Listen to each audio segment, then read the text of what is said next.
China की जो अभी इकोनॉमी है उसको देखते, उसको मद्देनजर देखते, वो लड़ तो सकते नहीं। अगर वो लड़ते तो वो जब उनकी मूंछ मुड़ गई थी ताइवान में वहीं लड़ लेते, वो लड़ नहीं सकते। चाइना ने पंगे पाल लिए फखर भाई, वो किस किस से लड़ेगा, कहाँ तक लड़ेगा, कब कब तक लड़ेगा।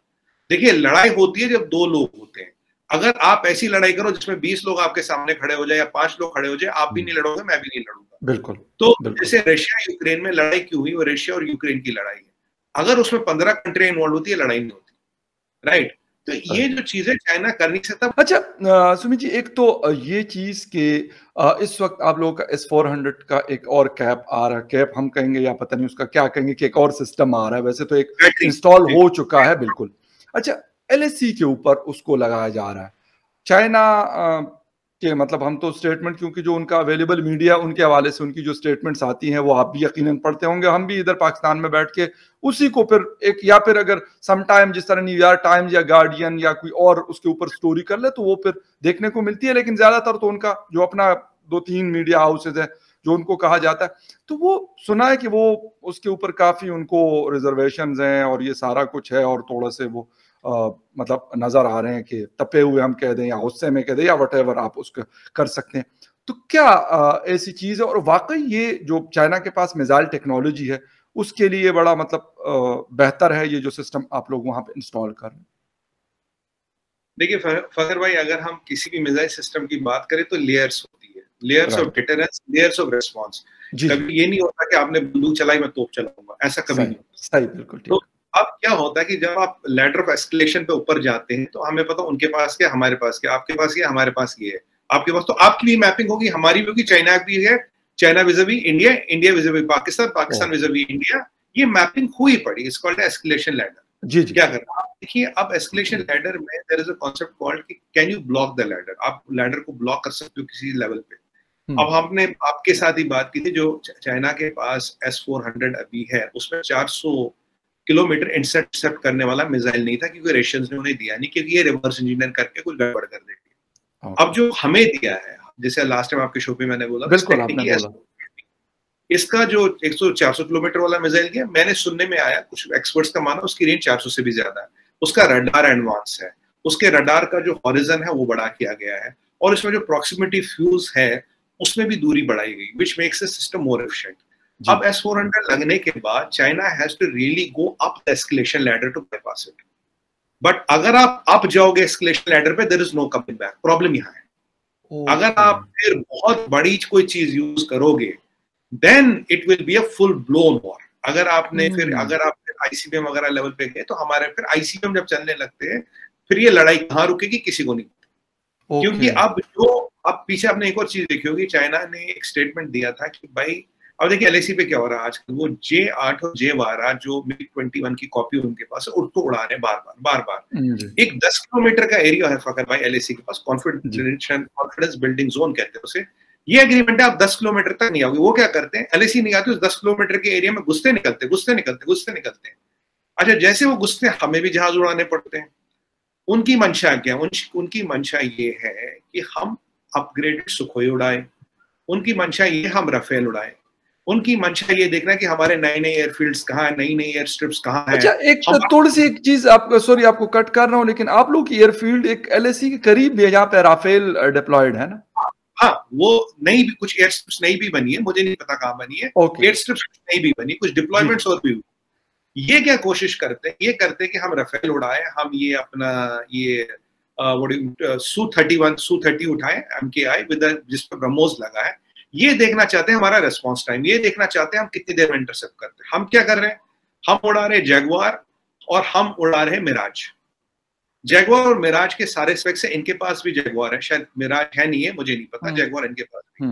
हम उड़ा रहे हैं। अब इन्होंने एक चीज दी थी कि इंडिया का रेस्पॉन्स टाइम बेहतर हुआ है, और फकर भाई केवल 7 एक चीजें होती है जिसके मद्देनजर ये रेस्पॉन्स टाइम बेहतर किया जाता है।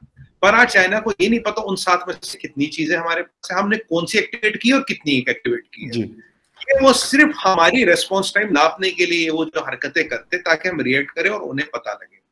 अब जब S-400 हमारा डिप्लॉय जो हो रहा, 5 बैटरी हमने ऑर्डर की थी, एक तो पंजाब बॉर्डर में लगाई, दूसरी यहाँ लगा रहे।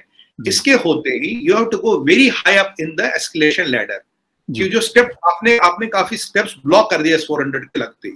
अच्छा, इज अ गेम चेंजर। आपने भी देखा होगा WDMMA की रेटिंग आई, उन्होंने इंडियन एयरफोर्स को हायर रैंक किया देन चाइनीज एयरफोर्स जी। उसके बाद से बहुत हड़कंप मच गया चाइना में, भाई ये क्या हो गया, हमारे पास ज्यादा इंडियन एयरफोर्स की रेटिंग कैसे, उस पर कभी फुर्सत में बात करेंगे क्या क्या पैरामीटर्स है, आप चाहे तो उस पर बहुत बड़ी डिटेल में बात कर सकते हैं, वाई रेटिंग इज हायर। तो अच्छा MMA में जो है वो दुनिया की मोस्ट ऑथेंटिक रेटिंग है, ये 98 कंट्रियों में 47,000 जहाज ये स्टडी करते हैं, एयर सर्विसेज स्टडी करते हैं, इससे ऑथेंटिक रेटिंग कुछ है नहीं। जब ये रेटिंग आई और फिर इसमें तब तक जब ये रेटिंग का सर्वे केवल 2 जैगुआर आए थे, बट उन्होंने बजट किया, सॉरी 2 रफेल आए थे, पूरे रफेल आ गए, और इस रेटिंग के निकलते ये 30 ड्रोन्स वाली डील भी हमने कर ली। अब ये जो चीज आई है, जो आप सोच रहे थे low cost high impact warfare आप करेंगे, अब वो नहीं पॉसिबल है। S-400 के लगते वो पॉसिबल नहीं है। हमारा S-400 उनके S-400 से कहीं ऊपर है। दूसरी बात, अगर अब आपको करना, आपको high cost high impact warfare करना पड़ेगा, जिसका नतीजा और खामियाजा आपको भी भुगतना पड़ेगा। ओके, तो you have to be now prepared for a full blown war if you want to go beyond S-400, जो पॉसिबल नहीं है, but there are some systems which can bypass, but फिर वो एक बहुत बड़ी लड़ाई हो जाएगी, वो छोटी मोटी लड़ाई एक रह जाएगी। अच्छा सर, एक चीज और है सुमित साहब, एक चीज और है कि अभी आप लोगों की कुछ एक्सरसाइजेज आने वाली है उत्तराखंड में, गालिबन अमेरिका और आपकी 10,000 फीट से ऊपर की, बिल्कुल अक्टूबर में गालिबन होनी है। तो उसके ऊपर भी जो खबरें आ रही है वो यही कहा जा रहा है कि जी वो चाइना, क्योंकि अमेरिका ये कोशिश कर रहा है कि किसी तरीके से उनको तंग किया जाए, जहाँ पे वो ताइवान में अगर कुछ करते हैं या उनके खिलाफ कहीं और वर्ल्ड स्टेज पे करते हैं, तो वो कहते हैं कि यार इस तरीके से किया जाए। तो वाकई इज इट पॉसिबल कि जो आप बता रहे हैं कि यार लार्ज स्केल जंग हो सकती है चाइना और हिंदुस्तान के बीच में, तो चाइना ऐसा कर सकता है क्या? पॉसिबल है ये चीज? देखिए फगर में बड़ा अच्छा सवाल पूछा आपने। S-400 यही करेगा। S-400 जो छोटा मोटा इंकर्जन वो कर सकते थे या छोटा मोटा इम्पैक्ट डाल सकते थे, S-400 के लगते ही वो खत्म हो जाएगा। अब they have to go on escalation ladder, point number 1। अभी पीछे 2-4 हफ्ता पहले हमने एक एक्सरसाइज की अमेरिकन के साथ, एक और अक्टूबर में शेड्यूल, और बहुत उस साइड है। हम चाइना को क्या मैसेज दे रहे हैं कि भाई हम भी आपके पास हैं, हम भी आपके साथ, 100 किलोमीटर गालिबन डिस्टेंस होगा LAC से वहां पे। और अभी आपने देखा होगा कि 2 चीजें और आपको बोलूं फकर भाई, पीछे US नेवी का शिप डॉक होता है इंडिया में, चेन्नई में 70 साल में पहली बार। पीछे एक खबर बहुत दबाई गई, खबर ये दबाई गई 10-1 दिन पहले, इंडियन डिफेंस अटैचे को पेंटागन का डायरेक्ट एक्सेस मिलता है। India is the only country to get direct access to Pentagon. Now Indian government can directly talk to Pentagon bypassing the White House से परमिशन लेने की जरूरत नहीं। India is the only country. तो जैसे ही देखिए पीछे रशिया ने एक स्टेटमेंट दिया था कि भाई अब मैं अपने एलाइज को अपना थोड़ा हायर वेपन सिस्टम भेजूंगा, विद इन 48 आवर्स 2 चीजें आई, एक तो ये शिप वाली बात हुई और अमेरिका का ये पेंटागन का डायरेक्ट एक्सेस हमारे डिफेंस अटैचे को। अब उनके साथ मिलकर हम डिफेंस सिस्टम्स बना सकते हैं, वो जैसे ब्रह्मोस रशियंस के साथ है वैसे ही हम अमेरिकन के साथ मिलकर डिफेंस सिस्टम बना सकते हैं। काफी जो सैंक्शन का चक्कर का वो हल्का हो जाएगा, काफी जो रुकावटें थी वो हल्की हो जाएगी, और अमेरिका को भी पता हमें भारत की जरूरत है, हमें पता हमें उनकी जरूरत है। तो अगर चाइनीज कुछ कर रहे हैं तो हम भी उनको जवाब दे रहे हैं। देखिए उनके जो डिफेंस मिनिस्ट्री है, जो उनके डिफेंस वॉचर्स है, उन्हें भी पता लग रहा है हम 100 किलोमीटर दूर है। अब चाइना की जो अभी इकोनॉमी है उसको देखते, उसको मद्देनजर देखते, वो लड़ तो सकते नहीं। अगर वो लड़ते तो वो जब उनकी मूछ मुड़ गई थी ताइवान में वहीं लड़ लेते, वो लड़ नहीं सकते। चाइना ने पंगे पाल लिए फकर भाई, वो किस किस से लड़ेगा, कहाँ तक लड़ेगा, कब तक लड़ेगा। देखिए लड़ाई होती है जब 2 लोग होते हैं। अगर आप ऐसी लड़ाई करो जिसमें 20 लोग आपके सामने खड़े हो जाए या 5 लोग खड़े हो जाए, आप भी नहीं लड़ोगे, मैं भी नहीं लड़ूंगा। बिल्कुल। तो जैसे रशिया यूक्रेन में लड़ाई क्यों हुई, वो रशिया और यूक्रेन की लड़ाई है। अगर उसमें 15 कंट्री इन्वॉल्व होती है, लड़ाई नहीं होती, राइट। तो ये जो चीजें चाइना कर नहीं सकता। दोस्तों कैसे हैं आप सब, स्वागत है आपका इंडिया वेब न्यूज में, और आपके साथ मैं हूं निधि शर्मा। S-400 ट्रायम्फ SA ग्लोरल लंबी दूरी का वो मिसाइल डिफेंस सिस्टम है जिससे दुश्मन का काल कहा जाता है। साल 2018 में जब रूस के राष्ट्रपति व्लादिमीर पुतिन भारत की यात्रा पर आए थे तो दोनों देशों के बीच $5.43 बिलियन के साथ इस सिस्टम की डील हो गई थी। अभी जबकि भारतीय वायुसेना को बस एक ही रेजिमेंट मिली है, इस शक्तिशाली सिस्टम को पश्चिमी मोर्चे पर पाकिस्तान के खिलाफ तैनात किया जा चुका है। इसकी दूसरी रेजिमेंट को पूर्वी मोर्चे पर चीन के खिलाफ तैनात किया जाएगा। हवाई और समुद्री रास्ते से इस सिस्टम के उपकरण रूस से भारत आए थे। यह सिस्टम लो लेवल पर दुश्मन के टारगेट को तो तबाह कर ही सकता है, साथ ही हाई लेवल पर भी दुश्मन बच नहीं सकता। इसके अलावा ये एक साथ कई मिसाइलों का ऐसा घेरा बना लेता है जिससे बचकर टारगेट का निकलना बहुत मुश्किल होता है।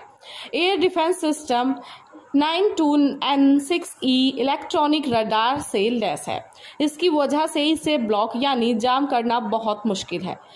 ये एयर डिफेंस सिस्टम दुश्मन के एयरक्राफ्ट, बैलिस्टिक मिसाइल और अर्ली वार्निंग सिस्टम को नष्ट कर सकता है। साथ ही इसकी रेंज 40 किलोमीटर से लेकर 400 किलोमीटर से भी अधिक है।